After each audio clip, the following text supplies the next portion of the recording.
হঠাৎ করে খেয়াল হলো যে অনেকেই তো স্ট্রিমিং করে। তো নিজের কম্পিউটার স্ক্রিন পাশাপাশি এক কোণায় নিজের মুখ অথবা নিজেরকে সামনে নিয়ে এসে হচ্ছে স্ট্রিমিং করে। তো কেন আমি একটু এক্সপ্লোর করে দেখছি না বিষয়টা কীভাবে ওয়ার্কআউট করে।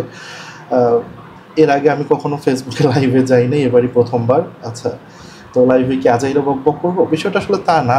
মানে প্রত্যেকেরই একটা আলাদা আলাদা ইন্টারেস্টের জায়গা থাকে। তো আমার আপাতত ইন্টারেস্টের জায়গা হচ্ছে দেশ বিদেশ অথবা কি হচ্ছে সব দেশে বিদেশে অথবা আশেপাশে কি হচ্ছে এইসব বিষয়গুলো নিয়ে একটু আলাপ আলোচনা করা। আমি একটু দেখতে চাই যে কারা কারা আছে লাইভে। কেউ কি দেখছে আদৌ?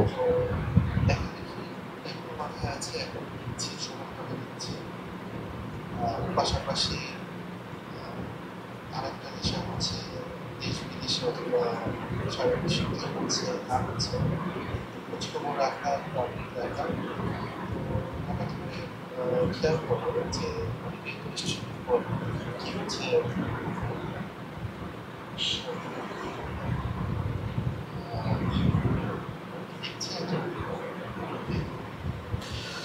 চলেন সারাদিনে কি হলো না হলো দেশে বিদেশে একটু নিউজ পেপার দেখি, নিউজ পেপার পড়ি।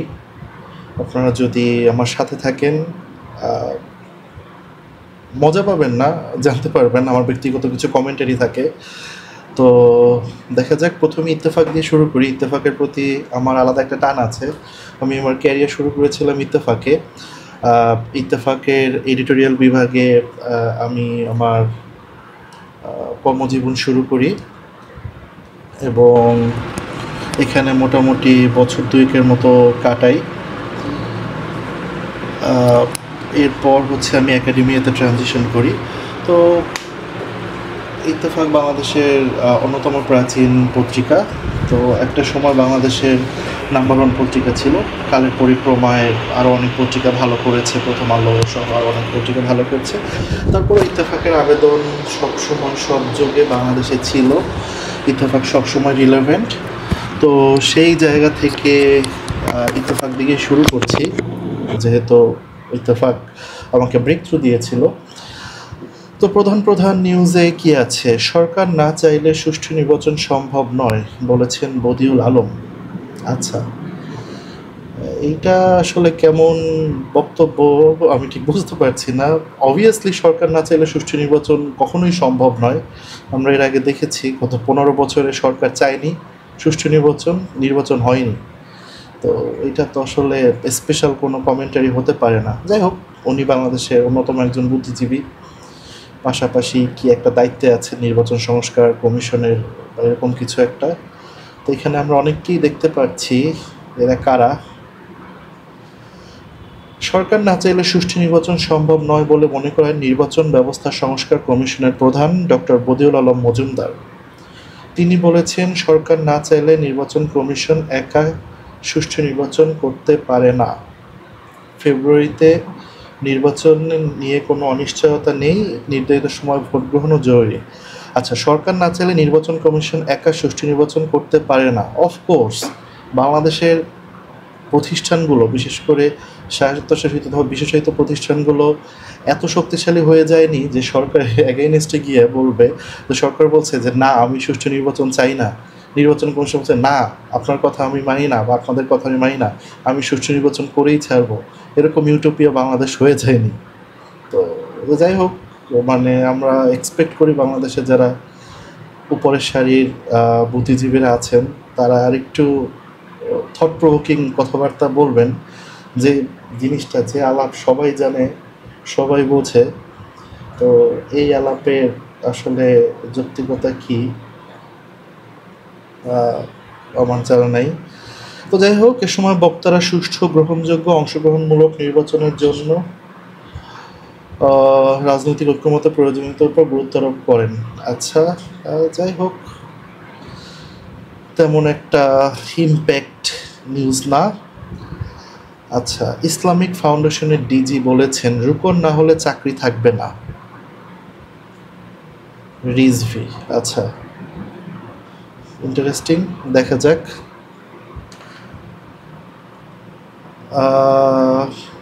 ইসলামিক ফাউন্ডেশনের ডিজি বলেছেন রুকন না হলে চাকরি থাকবে না, বাট ছবিতে আমরা দেখতে পাচ্ছি ডক্টর বদিউল আলম মজুমদার এবং হাসান আহমেদ চৌধুরী কিরণ। ইনি একজন আওয়ামী লীগের কট্টর কর্মী ছিলেন আমার যতদূর মনে পড়ে।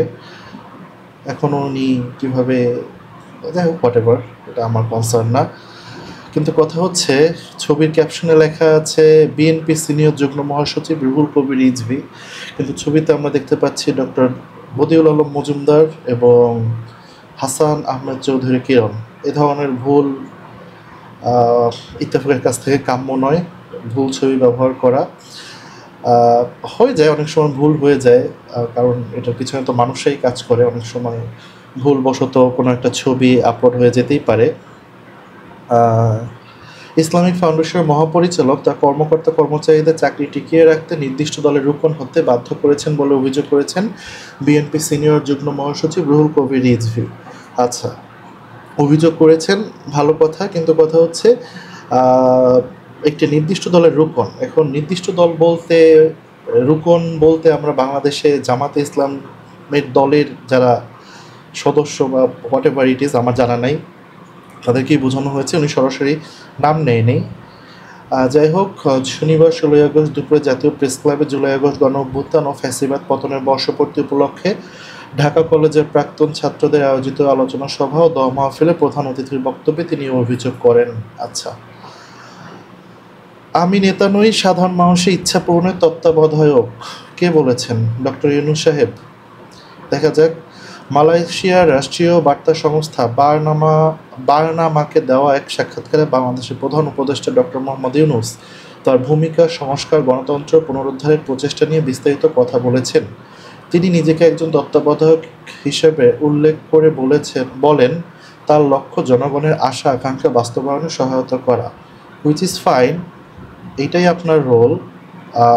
সমস্যা হচ্ছে দেশের মানুষ ভালো নাই, দেশের মানুষের নিরাপত্তা নাই, দেশের মানুষ অনেক ধরনের ভয় ভীতি এবং হুমকির ভিতর আছে। তো একজন তত্ত্বাবধায়ক হিসাবে সংস্কার, গণতন্ত্র পুনরুদ্ধার, ডেমোক্রেসি, হোয়াট ইজ ডেমোক্রেসি, গণতন্ত্র কী? গণতন্ত্র হচ্ছে আপনি চলাফেরা করবেন উন্মুক্তভাবে, যেখানে আপনার কোনো ভয় থাকবে না, আপনি মতামত প্রকাশ করবেন। আমাদের কি এখন মতামত প্রকাশের স্বাধীনতা আছে? বলা হয়ে থাকে আছে, কিন্তু কথা হচ্ছে একটা নির্দিষ্ট গোষ্ঠীর এগেইনস্টে যদি আপনার মতামতটা যায়, তখন আপনাকে মব জাস্টিস করে দেওয়া হবে। সুতরাং আগে ছিল ডিজিটাল সিকিউরিটি অ্যাক্ট, পাশাপাশি মুখ বন্ধ করে দেওয়া, আয়নাঘর এবং আরও অনেক অত্যাচার নিপীড়নের ক্যালমা, আর এখন আছে মব জাস্টিস। তো আলটিমেটলি তৃতীয় বিশ্বের যে দেশগুলো অথবা উন্নয়নশীল বিশ্বের যে দেশগুলো, আমাদের সত্যি কথা বলতে কখনোই ফ্রিডম অফ স্পিচ থাকে না, এটাই রিয়েলিটি, এটাই আমাদের মেনে নিতে হবে। সো যে বা যারা আপনাদেরকে অথবা আমাদেরকে ফ্রিডম অফ স্পিচ অথবা ফ্রিডমের কথা বলে, তারা আসলে একটা একটা ধন্দের ভিতর ফেলে দেয়। ধন্দ বলতে আর কি ইলিউশন বোঝানো হচ্ছে। তো সত্যি কথা বলতে ফ্রিডম অথবা ফ্রিডম অফ স্পিচ কোনোটাই হচ্ছে আমাদের নাই। আর কি কোনো গুরুত্বপূর্ণ নিউজ আছে? ঢাবিতে সাকিব হোয়াট এভার, ঢাবিতে Sakib Joya, it's bugging me man, Sakib Al Hasan, দন্তেশ্বর দিয়া তালিবস্বর দিয়ে কি সাকিব আল হাসান, সাকিব খান, হোয়াট এভার, ঢাবিতে সাকিব জয়া চঞ্চলদের ছবিতে জুতা নিক্ষেপ। কেন জুতা নিক্ষেপ করেছে, তারা কি করেছে? দেখা যাক। কন্ট্রোভার্সিয়াল একটা বিষয় আমি জানি, তারপরও পড়ি। কালচারাল ফ্যাসিস্টদের বয়কট করুন। আচ্ছা, এরা কি করেছে? শেখ মুজিবুর রহমানের মৃত্যুবার্ষিকীতে স্মরণ করে বেশ কয়েকজন সাংস্কৃতিক ক্রীড়া ব্যক্তিত্ব সামাজিক যোগাযোগ মাধ্যমে শোক ও শ্রদ্ধা জানিয়ে পোস্ট দেওয়ার এসব তারকাদের ছবিতে জুতা নিক্ষেপ করেছে বিক্ষুব্ধ ছাত্র জনতা।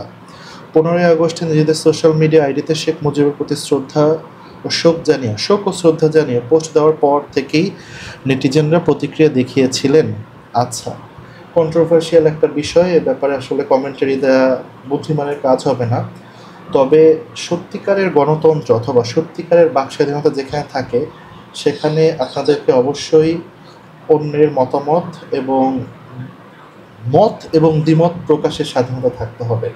একই সাথে আপনাকে মত প্রকাশের স্বাধীনতা দিতে হবে, একই সাথে আপনাকে দ্বিমত পোষণের স্বাধীনতাও দিতে হবে। আচ্ছা, যাই হোক, এটা কন্ট্রোভার্সিয়াল বিষয়। আমি কন্ট্রোভার্সিয়াল বিষয় নিয়ে কথা বলতে অথবা কমেন্ট করতে আগ্রহী না। এশিয়া কাপের পর আফগানিস্তানের বিপক্ষে খেলবে বাংলাদেশ, ভেরি গুড, এবং খুব সম্ভাবনা আছে আফগানিস্তানের সাথে বাংলাদেশ হোয়াইট ওয়াশ হবে। বাংলাদেশ ক্রিকেট দলের কাছ থেকে আমরা বারবারই হতাশ হই, মাঝে মধ্যে ঝড়ে বক মরে যায়, দু একটা সিরিজ জিতে যায়। কীভাবে জিতে যায় আল্লাহ মালুম জানে। আমার ধারণা সেটা নিজেদের পারফরমেন্সে না, অন্য দলের ব্যর্থতায় হয়তো বাংলাদেশ সিরিজ জিতে যায়। এ ব্যাপারে কিছু বলতে চাচ্ছি না। রাজনৈতিক দলগুলোর কাছে পাঠানো হয়েছে জুলাই সনদ। জুলাই সনদ নিয়ে আমার একটা বিস্তারিত রাইটিং আছে, খুব সম্ভবত ডেইলি স্টারে লিখেছিলাম। আপনারা দেখতে পাচ্ছেন ডেইলি স্টার, এটা হচ্ছে মোটামুটি আমার প্রোফাইল, এবং এই প্রোফাইলটা শো অফ করতে আমার খুব ভালো লাগে, কারণ বাংলাদেশের নাম্বার 1 ইংরেজি পত্রিকা ডেইলি স্টার।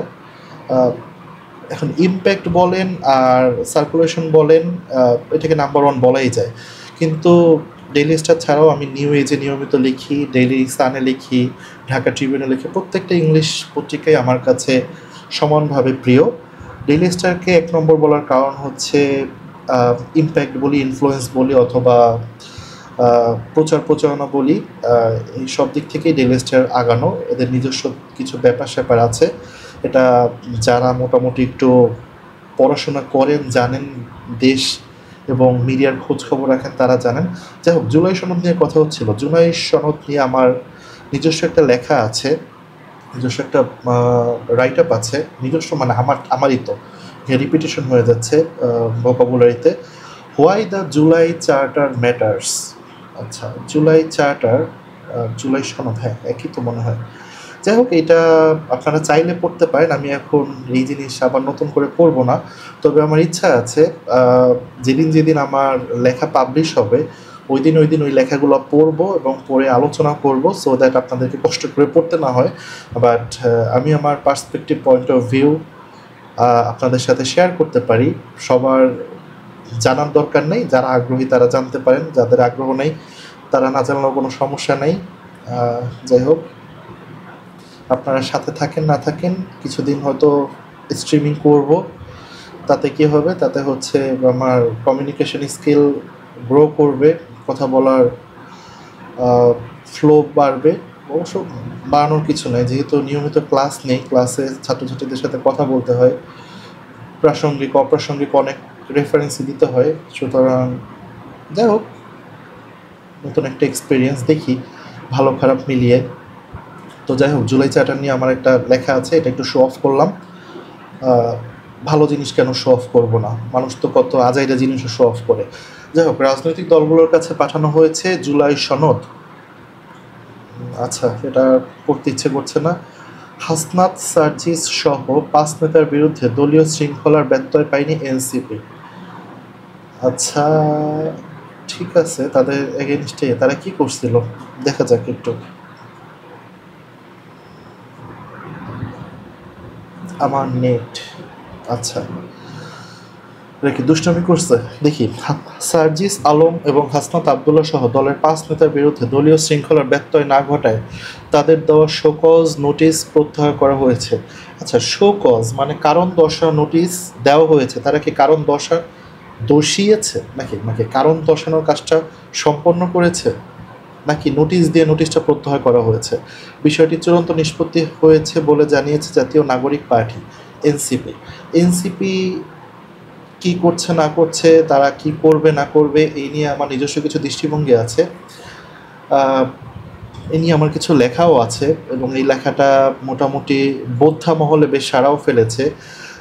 শ্রীলঙ্কার একটা, প্রথমে শ্রীলঙ্কা না, ইন্ডিয়ার বেশ কিছু অনলাইন নিউজ পোর্টাল যেগুলো বেশ পপুলার, তারা সেই লেখাগুলো রিপ্রিন্ট করেছে। পাশাপাশি শ্রীলঙ্কার একটা পত্রিকা দেখলাম, ওরাও রিপ্রিন্ট করেছে। মোটামুটি ন্যাশনাল সিটিজেন্স পার্টি যখন গঠিত হয় তখনই লেখাটা লিখেছিলাম। যে কেন তারা সফল হবে না, বা মানে এই এনসিপি যে নাম থেকে শুরু করে সব কিছু মিলিয়ে একটা অ্যানালাইসিস আছে আমার।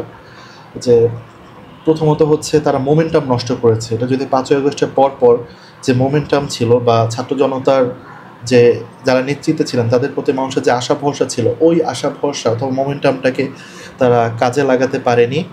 পাশাপাশি বাংলাদেশের রাজনীতি অথবা বাংলাদেশের মানুষের যদি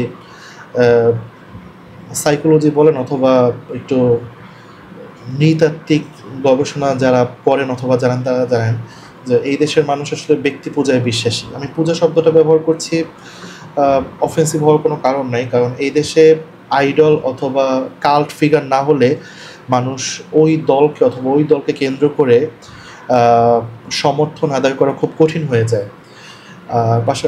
সে কারণেই দেখা যাবে এনসিপিতে এই ধরনের কোনো কাল্ট ফিগার তৈরি করতে পারেনি।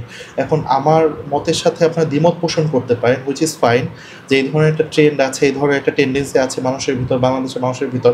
আপনারা চান না যে পরিবারতন্ত্র থাকুক বা একটা পরিবারের সবাই হোক, কিন্তু কথা হচ্ছে যে দেশের মানুষ যেরকম, এটা শুধু এই দেশ না, তৃতীয় বিশ্বের মানুষের টেন্ডেন্সি হচ্ছে যে একটা ফিগারকে কেন্দ্র করে মানে অনেকটা সামন্তবাদী শাসন ব্যবস্থা।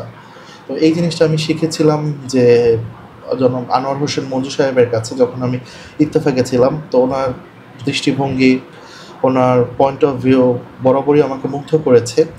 যদিও দল বলেন অথবা আদর্শিক দিক থেকে উনি হয়তো আলাদা বা আমার বর্তমান অবস্থান হয়তো আলাদা, বাট ওনার কাছ থেকে বর্ষিয়ান একজন রাজনীতিবিদ, তো ওনার কাছ থেকে আমি অনেক কিছু শিখেছি। তো শুধু বাংলাদেশ না, বাংলাদেশের মতো তৃতীয় বিশ্বে যেসব দেশ আছে, এইসব দেশের মানুষের সাইকোলজি তো আপনাদেরকে জানতে হবে, রিড করতে হবে। হুট করে এসে আপনি যদি একটা মানুষের যে আশা আকাঙ্ক্ষার প্রতিফলন ঘটাতে না পারেন, একটা কাল্ট ফিগার তৈরি করতে না পারেন, আপনারা নাহিদকে একটা কাল্ট ফিগার বানাতে পারতেন, আক্তারকে একটা কাল্ট ফিগার বানাতে পারতেন, অথবা সার্জিস বাদ দিলাম, সার্জিস সবসময় মোটামুটি বিতর্কিত একটা চরিত্র, হাসনাতকে একটা কাল্ট ফিগার বানাতে পারতেন। এরকম না করে মানে আসলে বাংলাদেশের রাজনীতিতে রিলেভেন্ট থাকা, টিকে থাকা খুব কঠিন, এবং এটা আপনারাও বুঝতে পারবেন নির্বাচন এলে। আলটিমেটলি দেখা যাবে ওই যে অল্প কয়েকটা আসন নিয়ে আপনাদেরকে সন্তুষ্ট থাকতে হবে, এবং এটা আমার প্রেডিকশন। আমি খুব ক্ষুদ্র একজন মানুষ, সাধারণ একজন মানুষ, নাগরিক, রাজনীতি সচেতন থাকার চেষ্টা করি, রাজনীতি সম্পর্কে জানার চেষ্টা করি, মতামত দেওয়ার চেষ্টা করি। আমি একজন ক্ষুদ্র মানুষ, জাস্ট ফোরকাস্ট করছি। তো আলটিমেটলি দেখা যাবে অল্প কিছু আসন নিয়ে আপনাদেরকে সন্তুষ্ট থাকতে হবে, অথবা বড় কোনো দলের সাথে আপনাদের যদি জোট না বাঁধতে পারেন তবে সার্ভাইভালটাই খুব ডিফিকাল্ট হয়ে যাবে। যাই হোক, সময় বলবে। আর যাই হোক, তারা কী যেন করছিল মনে হয়, ওই যে কক্সবাজার গিয়েছিল, এটা নাকি হোয়াট এভার। হ্যাঁ, আচ্ছা, ইত্তেফাকের কাহিনী শেষ, আমরা চলে যাই প্রথম আলোতে। জন্মাষ্টমীর উৎসবে সেনাপ্রধান, আপনারা নিশ্চিন্তে এদেশে বসবাস করবেন। আচ্ছা, ভালো বলেছেন সেনাপ্রধান, নিশ্চিন্তে এদেশে বসবাস করবেন। অ্যাপ্রিসিয়েট করি বলার জন্য। এদের সবার এখানে ধর্ম, জাতি, বর্ণ, গোত্রের মধ্যে কোনো ভেদাভেদ থাকবে না বলে মন্তব্য করেছেন সেনাপ্রধান জেনারেল ওয়াকারুজ্জামান। এই দেশের উপর সব নাগরিকের অধিকার আছে উল্লেখ করে হিন্দু সম্প্রদায়ের জন্মাষ্টমী উৎসবে তিনি বলেন, আপনারা নিশ্চিন্তে এদেশে বসবাস করবেন, আমরা সবসময় আপনাদের পাশে থাকবো, হুইচ ইজ ফাইন। কিন্তু কথা হচ্ছে, দেশের বর্তমানে যে আইনশৃঙ্খলা পরিস্থিতি, এই মুহূর্তে সেনাবাহিনীকে আরও জোরালো ভূমিকা পালন করা উচিত ছিল। মাননীয় সেনাপ্রধান সাহেব, আমি জানি না এই বিষয়গুলো সম্পর্কে আপনার কি বক্তব্য, অথবা আপনি কী মনে করেন। নিশ্চিন্তে বসবাস করার জন্য আমাকে তো নিশ্চিন্তে বাইরে বের হতে হবে। আমি জানি না বাংলাদেশের কয়জন মানুষ, অথবা আমরা যারা ঢাকা শহরে বসবাসকে নিশ্চিন্তে বাইরে বের হতে পারি। কারণ সবসময় একটা কনস্ট্যান্ট ভয় থাকে যে এই বুঝি ছিনতাই হলো, এই বুঝি মব জাস্টিস হয়ে গেল। এখন দোষ থাকুক আর না থাকুক, মব জাস্টিস হওয়ার জন্য আসলে কোনো দোষ দরকার হয় না। তো সেনাবাহিনীর অভ্যন্তরীণ আইনশৃঙ্খলা রক্ষা করে সেনাবাহিনীর কাজ না, এটা সঠিক। কিন্তু কথা হচ্ছে, দেশের বর্তমান যে অবস্থা, এটা তো স্বাভাবিক কোনো অবস্থা না। এই ধরনের পরিস্থিতিতে অনেক সময় এগিয়ে আসতে হয়, সেনাবাহিনীকে এগিয়ে আসতে হয় আইনশৃঙ্খলা পরিস্থিতি রক্ষা করার জন্য। কিন্তু আদতে মানুষ ভালো নেই, ব্যবসায়ীরা ভালো নেই। যখন যার সাথে কথা বলি, সবার মনে একটা ভয়, ভীতি, দুশ্চিন্তা কাজ করছে। তো আশা করি অবশ্য আমি আশা করলে কি না করলে কি, আমি যে বক্তব্য দিচ্ছি, আমি যে আশা পোষণ করছি, আমার কথা তাদের কানে পৌঁছাবে না, এটাই স্বাভাবিক। তারপরও আমি আমার ক্ষুদ্র জায়গা থেকে বলার কথা বললাম। আহ, তারপর কি আছে, পরবর্তী খবরে চলে যাই। ধানমন্ডি ৩২-এ ফুল দিতে গিয়ে আটক রিকশা চালক, জুলাই গণ অভ্যুত্থানে হত্যা চেষ্টা মামলায় কারাগারে। মানে কি, উনি গেছেন ধানমন্ডি ৩২-এ ফুল দিতে। আচ্ছা, কেন দিতে গেছেন আমার কোনো আইডিয়া নেই। এখন এই মুহূর্তে ফুল দিতে যাওয়া যে কোনো স্বাভাবিক স্বাভাবিক বোধবুদ্ধি সম্পন্ন মানুষের জন্যই জিনিসটা রিস্কি। যাই হোক, গিয়েছেন, যে কোনো কারণেই হোক উনি গিয়েছেন, তারপর তাকে কী করা হয়েছে, আটক করা হয়েছে। আচ্ছা, আটক করা হয়েছে, কিন্তু ওনাকে মামলা দেওয়া হয়েছে জুলাই গণ অভ্যুত্থান হত্যা চেষ্টা মামলায়। এখন সবথেকে বড় সমস্যা, বাংলাদেশের মানুষ, নট বাংলাদেশের মানুষ, দুনিয়ায় কেউই আসলে ইতিহাস থেকে শিক্ষা নেয় না। ঢালাওভাবে একটা মামলা দিয়ে দিলে ওই মামলার একটা সময় মেরিট থাকে না। তো এই বিষয়েও লিখেছি, কিন্তু কথা হচ্ছে লিখে লাভ কি, লিখে আসলে লাভ নাই। লাভ হচ্ছে আমার লিখতে ভালো লাগে, আমার মানে পার্সপেক্টিভ আমার শেয়ার করতে ভালো লাগে, কেউ পড়ুক আর না পড়ুক। দিন শেষে যখন রাত ১২টার সময় আমি নিউজ পেপার খুলে দেখি আমার একটা লেখা প্রকাশিত হয়েছে, আমার নাম আছে, আমার ছবি আছে, আমার ভালো লাগে, এইটাই। তো যাই হোক, এই যে একটা সরকারের সময়, অথবা এখন তো একটা ইন্টারিম গভর্নমেন্ট, যাই হোক একটা গভর্নমেন্টই বলা যায়, যে ঢালাওভাবে মামলা দেওয়া হচ্ছে, অন্য একটা সরকার যখন আসবে তখন সেই মামলার কোনো মেরিট থাকবে না। এই যে গত ১৫-১৬ বছরে যে মামলাগুলো, রাজনৈতিক মামলা হোক অথবা ভ্যালিড মামলা হোক, সব মামলায় সমানভাবে সবাইকে খালাস দেওয়া হচ্ছে। তার মানে কি, গত ১৬ বছরে যাদেরকে আমরা অপরাধী জেনে এসেছি, যারা অপরাধ করেছে, মিডিয়া যাদেরকে অপরাধী হিসেবে তুলে ধরেছে, সবাই সাধু সন্ত ছিল, কেউই অপরাধ করে নাই। তাইলে কি আদালতের রায় বলে কিছু নাই, ভার্ডিক্ট বলে কিছু নাই? তাহলে বিচারকদেরকে আমরা, মানে ট্যাক্স পেয়াররা বসে বসে এমনি টাকা দিই, তারা কি মামলার বিচার করতে পারে না? ঢালাওভাবে মামলা দেওয়া হয়, ঢালাওভাবে আবার মামলা উঠিয়ে নেওয়া হয়। মানে আইন আদালত একটা তামাশার জায়গায় পরিণত হয়েছে। যাই হোক, মানে দুনিয়াটাই একটা তামাশার জায়গা। শেক্সপিয়ার অনেক আগে বলে গিয়েছেন, পুরা কোটেশনটা এখন এই মুহূর্তে মনে নাই। The world's a stage and we merely are players. দুনিয়া একটা রঙ্গশালা, আমরা হচ্ছে আমরা হচ্ছে সেই রঙ্গশালা অথবা নাট্যশালার অভিনেতা অভিনেত্রী। তো বলা হয়ে থাকে যে দুনিয়া যদি রঙ্গশালা হয়, নাট্যশালা হয়, বাংলাদেশ হচ্ছে তার সদর দপ্তর, হুইচ ইজ অলমোস্ট কারেক্ট, পুরোপুরি কারেক্ট না। যে যার জায়গা থেকে তামাশা একটা মুভি আছে রণবীর কাপুরের, রণবীর কাপুর, আচ্ছা যাই হোক, আমি দেখি নাই। আচ্ছা, প্রথম আলো নিউজ করেছে বঙ্গবন্ধু শেখ হাসিনা সাকিব জয়া আহসানের ছবিতে জুতা নিক্ষেপ কর্মসূচি। খুব ভালো। ভালো খারাপ, খুব ভালো মানে এটা মানে ভালো হয়েছে বিষয়টা আসলে তা না, কিন্তু ঠিক আছে, তাতে কি হয়েছে, সাকিব খানের কি হয়েছে, জয়া আহসানের কি হয়েছে, হোয়াট এভার। আচ্ছা, জয় বাংলা গানে বিভ্রান্তি, আওয়ামী লীগ ভেবে ছাত্র জনতার অনুষ্ঠানে হামলা। ইন্টারেস্টিং। আচ্ছা, আমি একটু দেখি, আমি যে বক বক করছি আমার লাইফটা কি এখন আছে। দেখা যাক, কন্ট্রোভার্সিয়াল একটা বিষয় আমি জানি, তারপর হচ্ছে কালচারাল ফ্যাসিস্টদের বয়কট করুন। আচ্ছা,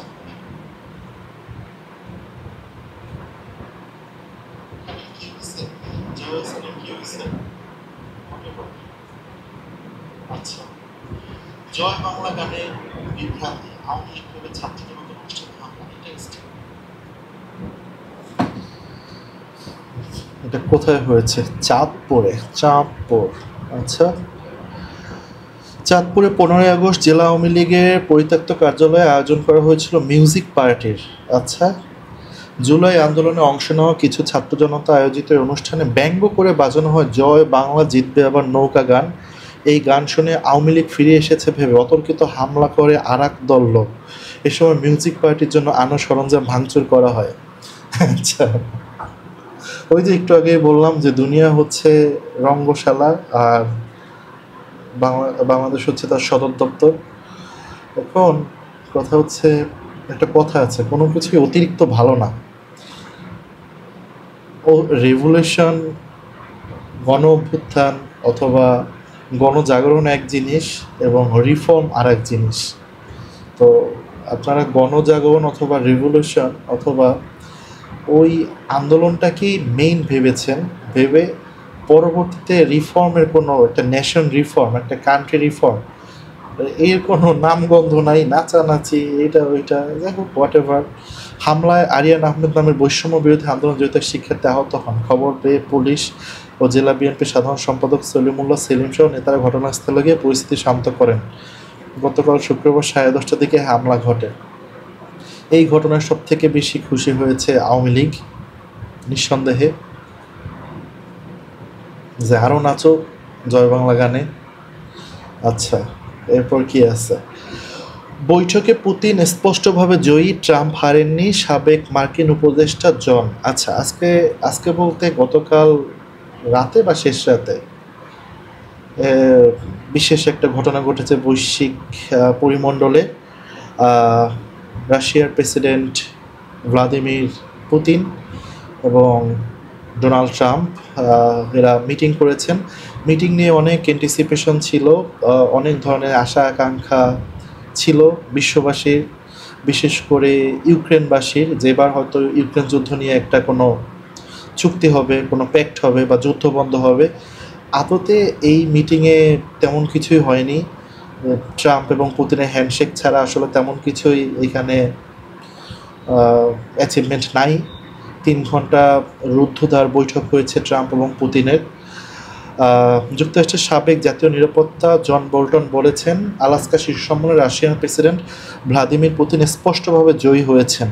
আচ্ছা, এখানে আসলে জয় পরাজয়ের ব্যাপার না, ব্যাপার হচ্ছে এই ধরনের একটা হাই ভোল্টেজ মিটিং থেকে অনেক কিছু পাওয়ার ছিল বিশ্বের, বিশেষ করে রাশিয়া আমেরিকার মধ্যেই সীমাবদ্ধ না, ইউরোপীয় ইউনিয়ন সহ ইউক্রেনের ভাগ্য অনেকটা জড়িত ছিল এই ধরনের একটা মিটিংয়ে। বাট শেষমেশ কোনো ধরনেরই কোনো চুক্তি হয়নি, কোনো ধরনের কোনো ডিসিশন হয়নি। এই নিয়ে বলেছেন একজন নিরাপত্তা উপদেষ্টা। যাই হোক, এ ব্যাপারে আমিও লিখেছি, আমি জানি না পাবলিশ হয়েছে কি না, একবার চেক করা যেতেই পারে। কয়টা বাজে? 12টা 2। একবার ট্রাই করে দেখি। ডেইলি সানে লিখেছিলাম, লেখাটা বড় হয়ে গিয়েছে, সম্ভবত পাবলিশ হয়নি, না হলেও সমস্যা নেই। সবসময় সব লেখা পাবলিশ হবে এমন কোনো কথা নাই, কারণ rejection is a part of writing journey, I know that. এই কারণে রিজেক্ট হলে আমার খুব একটা বেশি খারাপ লাগে না। আগস্ট 16 না, আজকে হচ্ছে আগস্ট 17। এখন পর্যন্ত ই পেপার অ্যাভেলেবেল হয়নি, দেখি নিউজ পেপারে এসেছে কিনা।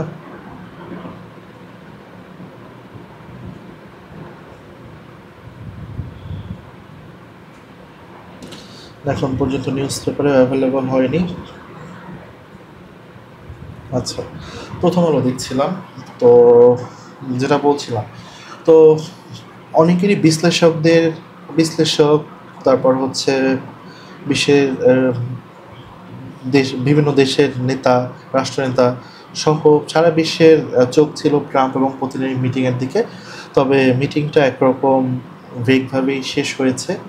যেটা হয়েছে, ট্রাম্প শো অফ করেছেন তার স্টেলথ ফাইটার কি জানি একটা আছে B2, এইটা উড়াইছে পুতিনের মাথার উপর দিয়া, পুতিনের কাছে শো অফ করছে যে দেখেন আমারও নিউক্লিয়ার বোমা বহন করার বিমান আছে। পুতিন একবার তাকাইছে। এরপর কি, পুরো এলাকা কাঁপছে, যেন পৃথিবীর শেষ সময় এসে গিয়েছে। এটা সম্ভবত পাকিস্তানে, এই যে পাকিস্তানে ক্লাউড বার্স্টে এখন পর্যন্ত 300-র বেশি মানুষ মারা গিয়েছে। পাকিস্তানের প্রবল বৃষ্টিতে সৃষ্ট আকস্মিক বন্যা ভূমিধসে গত 48 ঘন্টার অন্তত 344 জনের মৃত্যু হয়েছে। আচ্ছা দেখি, আমার লাইফে কেউ দেখছে রাত 12টার সময়, নাহলে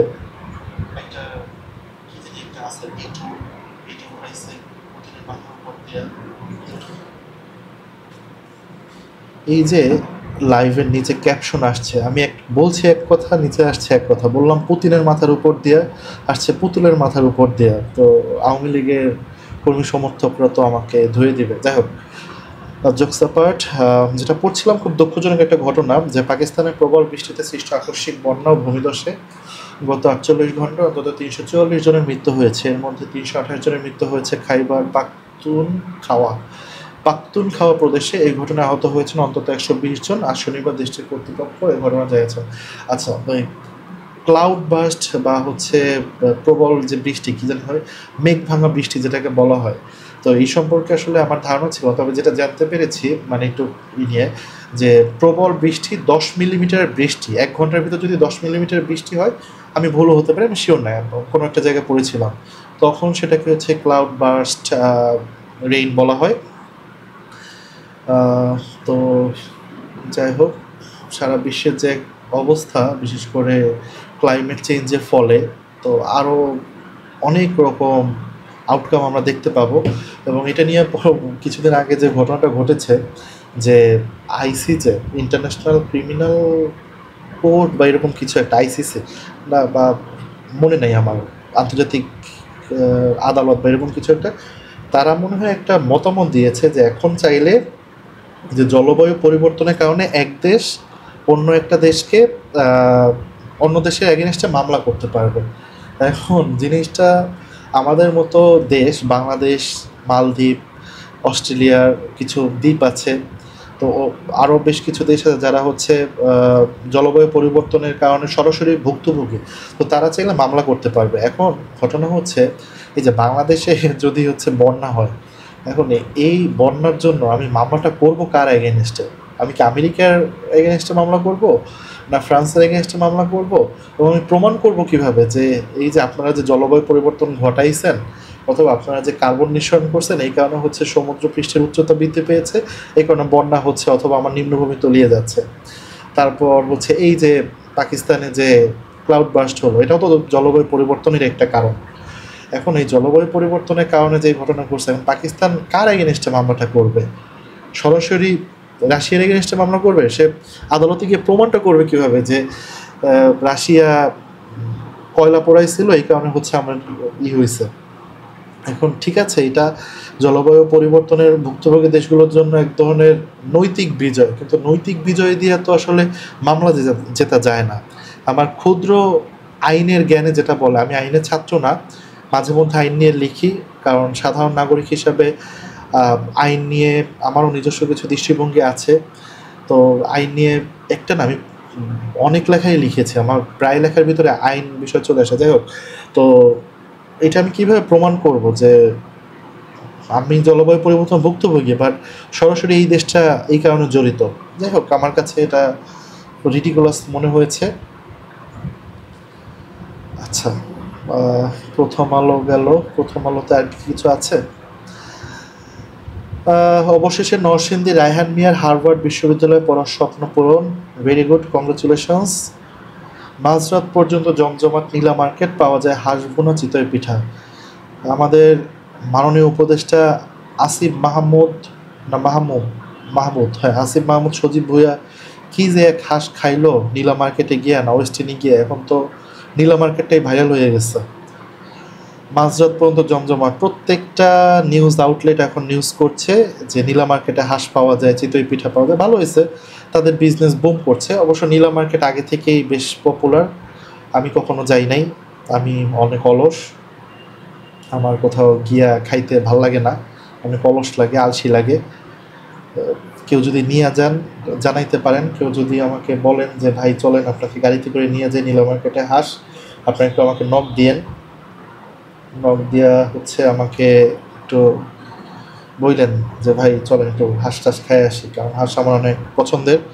আমি যখন বিশ্ববিদ্যালয়ে ছিলাম, ভার্সিটিতে, ঢাকা ভার্সিটিতে ছিলাম, তো আমার হল ছিল জহুল হল, ওখান থেকে গাউসুল আজম মার্কেট অনেক কাছে। তো ওইখানে যে মামা হোটেলের পাশে, কারজানি হোটেল, মামুন না সোহাগ, ভুলে গেছি না, মামা হোটেলের পাশেই, ওই হোটেলে হচ্ছে আমি নিয়মিত হাঁসের মাংস খাইতাম। তো ওই হোটেলে আমাকে বেশ খাতির যত্ন করতো। মামা হোটেলে আমি খুব কম গিয়েছি, তো ওইখানে হাঁসের মাংসটা খুব মজা ছিল। আমি অনেক দিন ধরে যাই না বা ওইখানে খাই না। হাঁসের মাংস, পেঁয়াজ মরিচের একটা ভর্তা দেয়, আর হচ্ছে ওই যে ডাল, তো ডাল বলতে আর কি ওই যে মোটা যে ডালটা, তো এই তিনটার কম্বিনেশনে খাইতাম, প্রচুর খাইতাম, পেট ভরে খাইতাম, বিল আসতো 130 টাকা, 40 টাকা। তো অনেক দিন ওই হাঁসের মাংসটা খাওয়া হয় না। তারপর যাই হোক, কেউ যদি আমাকে নীলা মার্কেটে নিয়ে যেতে চান একটু আওয়াজ দিয়েন, আপনাকে প্রমোট করতে পারবো না, বাট আমি আপনার প্রতি কৃতজ্ঞ থাকবো, হুএভার ইট ইজ। আচ্ছা, এরপর কি? নতুন সংবিধানের দাবি পাশ কাটিয়ে গিয়েছেন অধ্যাপক ইউনূস আখতার হোসেন। আচ্ছা, নতুনদের ভিতর যারা রাজনীতি করেন এর ভিতর আখতারকে আমার বেশ পছন্দ। ছেলেটাকে আমি ক্যাম্পাসে দেখেছি বিভিন্ন সময় বিভিন্ন দাবি আদায় সোচ্চার হতে, চোখের সামনে দেখা এবং চোখের সামনে উত্থান। আখতার শুরুতে নূরের সাথে রাজনীতি করতো, নুরুল হক নূর। নূর আমার ক্লাসমেট, ঢাকা বিশ্ববিদ্যালয়ে ইংরেজি বিভাগে আমরা একই সাথে পড়াশোনা করেছি। নূরের উত্থান ও চোখের সামনে দেখা। তো আখতার শুরুতে নূরের সাথে রাজনীতি করলো, পরবর্তীতে হচ্ছে বের হয়ে যায়, আলাদা হয়ে যায়। কিন্তু আখতার না, নাহিদ, আসিফ, এরা সবাই মনে হয় নূরের সাথেই রাজনীতি করেছে। পরবর্তীতে বের হয়ে ওদের আলাদা রাজনৈতিক কি একটা গণতান্ত্রিক মঞ্চ বা কিছু একটা ছিল, আমার এই মুহূর্তে ঠিক মনে পড়ছে না। যাই হোক, বিবিসিতে চলে যায়। বিবিসি বাংলা আমি খুব রিলিজিয়াসলি ফলো করি, কারণ যে কোনো ঘটনা, দুর্ঘটনা অথবা ইনসিডেন্ট বিবিসি বাংলা বেশ ইলাবোরেটলি বর্ণনা করে, বেশ বিস্তারিতভাবে বর্ণনা করে। একটু সময় নেয়, লেটেস্ট পাওয়া যায় না, বাট সময় নিয়ে সব ঘটনা আদ্যপান্ত খুব সুন্দরভাবে এরা বর্ণনা করে, সব ইনফরমেশন পাওয়া যায়। এই কারণে আমি খুব রিলিজিয়াসলি মানে হচ্ছে, মানে এটা একটা টার্ম, খুব ফলো করি, সবসময় ফলো করি কোথায় কী হচ্ছে। প্রধানমন্ত্রী হলে থাকা যাবে না দলীয় প্রধানের পদ, জুলাই সনদের খসড়ায় আরও যা থাকছে দেখা যাক। এটা একটা ইন্টারেস্টিং, আমি আগেই বলেছি যে এখানে খুব এলাবোরেটলি থাকে। প্রধানমন্ত্রী নির্বাচিত হলে কোনো ব্যক্তি দলীয় প্রধান পদে থাকতে পারবেন না, কেউ 10 বছরের বেশি প্রধানমন্ত্রী পদে থাকতে পারবেন না, সংসদ হবে 2 কক্ষ বিশিষ্ট, এসব সুপারিশ উঠেছে জুলাই সনদের খসড়ায়। ভেরি গুড, অ্যাপ্রিসিয়েট করি। যিনি দেশের প্রধানমন্ত্রী হবেন উনি তো দেশ সামলাবেন, দলের প্রধান হওয়ার দরকার কি? দলের প্রধান আরেকজন হবেন, খারাপ কি? আচ্ছা, আবার উনি যখন প্রধানমন্ত্রী ছেড়ে দেবেন আবার দলের হাল ধরবেন, কোনো সমস্যা নেই। 10 বছরের বেশি প্রধান আছে, এই জায়গায় একটু পেঁচকি লেগে আছে। 10 বছর বলতে কি 2 টার্ম নাকি 4 বছর, 4 বছর, 8 বছর আর এক টার্মের? আচ্ছা, এই সম্পর্কে ক্লিয়ার করা হয়নি, মানে বোঝাই যাচ্ছে যে এখানে 2 টার্মের কথা বলা হয়েছে। আচ্ছা, সংসদ হবে 2 কক্ষ বিশিষ্ট, এটা আসলে দরকার, বাংলাদেশের মতো দেশে 2 কক্ষ বিশিষ্ট সংসদ দরকার, এটা আমিও সমর্থন করি। উচ্চকক্ষ, তবে আমার মনে হয় উচ্চকক্ষ এমন একটা কক্ষ হওয়া উচিত যেখানে যে কেউ চাইলেই সে উচ্চকক্ষে ঢুকতে পারবে না। উচ্চকক্ষে ঢোকার জন্য একটা ন্যূনতম মানে কিছু কোয়ালিফিকেশন দরকার, যে ন্যূনতম মাস্টার্স, পিএইচডি বা এডুকেশনাল কোয়ালিফিকেশন দরকার, অথবা এলিট শ্রেণীর মানুষ ওই সব জায়গায় ঢুকলে ভালো হয়। কারণ যারে তারে ওইখানে ঢুকাই দিলে, মানে সংসদে যেভাবে গায়ক, নায়ক সব যে কেউ ঢুকে গেছে, বা ঢুকলে সংসদ হচ্ছে পলিসি মেকিংয়ের জায়গা, যে দেশে ভালো মন্দ আইন প্রণয়ন করবে। এখন যিনি, যার শিক্ষাগত যোগ্যতা নাই, অথবা যিনি সারা জীবন গান গেয়েছেন, সারা জীবন মুভি করেছেন, ইনি কী আইন প্রণয়নটা করবেন?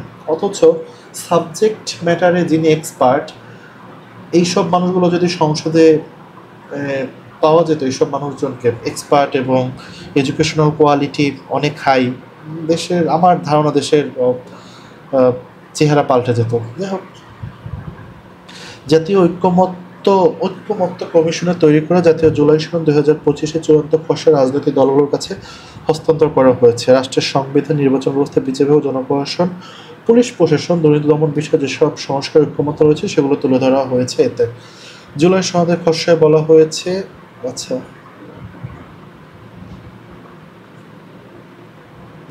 পড়তে ইচ্ছে করছে না।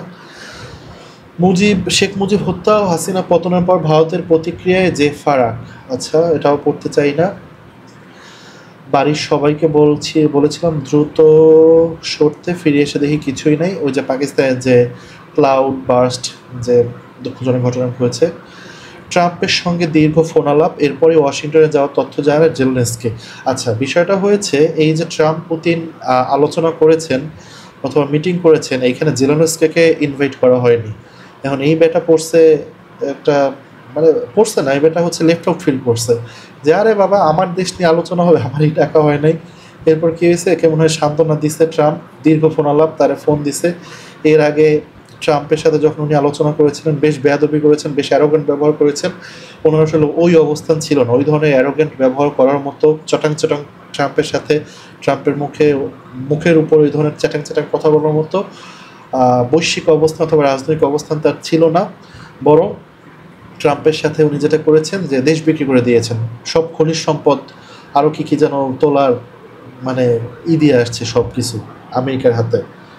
তো কাইন্ড অফ দেশ বিক্রি করে। এখন যাই হোক, কী হচ্ছে, ইউক্রেনের প্রেসিডেন্ট ভলোদিমির জেলেনস্কি জানিয়েছেন আগামী সোমবার ওয়াশিংটন ডিসিতে যুক্তরাষ্ট্রের প্রেসিডেন্ট ডোনাল্ড ট্রাম্পের সাথে বৈঠক করবেন তিনি। সামাজিক যোগাযোগ মাধ্যম টেলিগ্রামে একটি বার্তায় তিনি বলছেন তিনি আমন্ত্রণের জন্য কৃতজ্ঞ।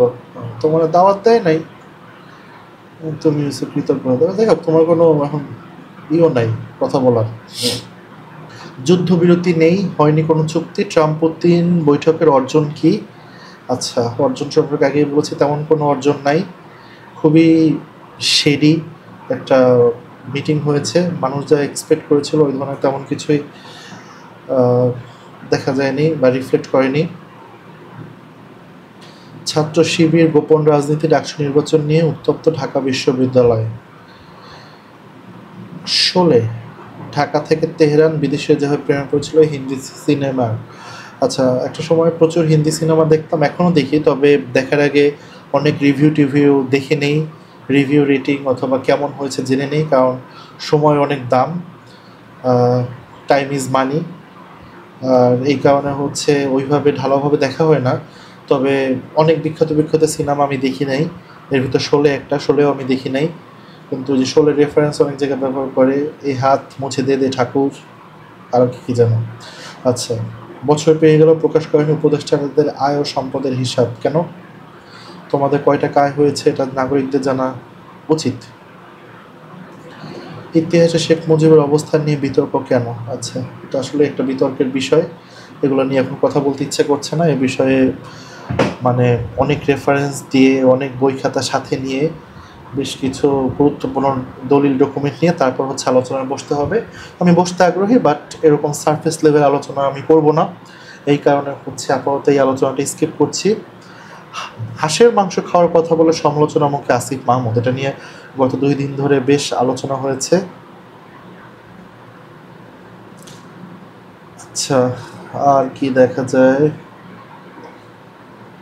ভারত এবং পাকিস্তানের স্বাধীনতার 2 দিনে কী করছেন লর্ড মাউন্টব্যাটেন।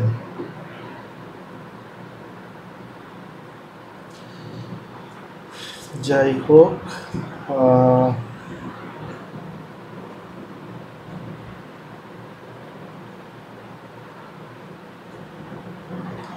অনেকেই একজন কমেন্ট করেছেন ইন্ডিয়ায় কি। আচ্ছা, ইশতিয়াক আহমেদ লিখেছেন স্যার বিগ ফ্যান। আচ্ছা, বিগ ফ্যান। আচ্ছা, আমি কি করেছি যে আপনি আমার ফ্যান হবেন? মুমতাজা মিম লিখেছেন আসসালামু আলাইকুম স্যার। ইশতিয়াক আহমেদ উনি কি আমার স্টুডেন্ট? হ্যাঁ, ইশতিয়াক আহমেদ, মুমতাজা মিম স্টুডেন্ট। তাসলিমা রুম্পা আমার বউ লিখেছে, কিছুই লেখেননি, একটা লাইক দিয়েছেন। আচ্ছা, তাকে সময় না দিয়ে আমি লাইভে এসে বসে বক করছি, এখানে একটা লাইক দিয়েছেন। লাইক একটা ভয়ঙ্কর জিনিস। রাব্বি ইসলাম লিখেছেন আসসালামু আলাইকুম স্যার ইন্ডিয়া। রূপক রহমান আসসালামু আলাইকুম। সবাইকে ওয়ালাইকুম আসসালাম। তেমন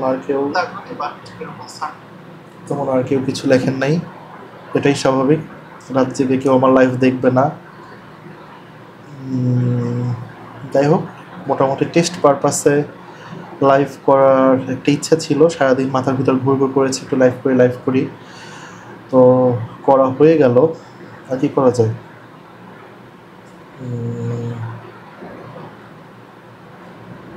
ক্লিকে কাজ করছে না কেন?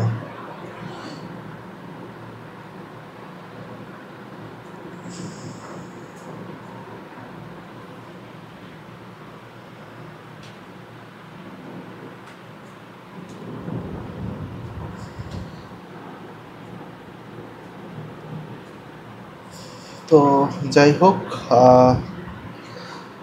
আজকে আশা করি এই পর্যন্তই। অনেক সময় বকবক করেছে, এত সময় যে খামোখা বক বক করবো,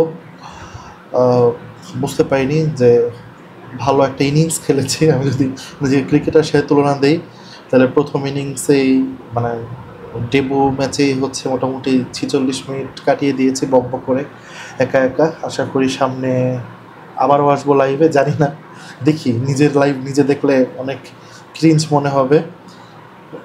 নিজের ভয়েস নিজে শুনলেই মানুষ ক্রিঞ্জ খেয়ে যায়, তো সেখানে তো একটা এন্টায়ার লাইভ। যাই হোক, সবাই ভালো থাকেন, সুস্থ থাকেন। কেউ লাইভে যুক্ত আছেন কিনা আমার কোনো আইডিয়া নাই। দেখা হবে পরের কোনো লাইভ স্ট্রিমিংয়ে, পরের কোনো সেশনে। টাটা, বাই বাই, আসসালামু আলাইকুম রহমতুল্লাহ বারকাতুহু।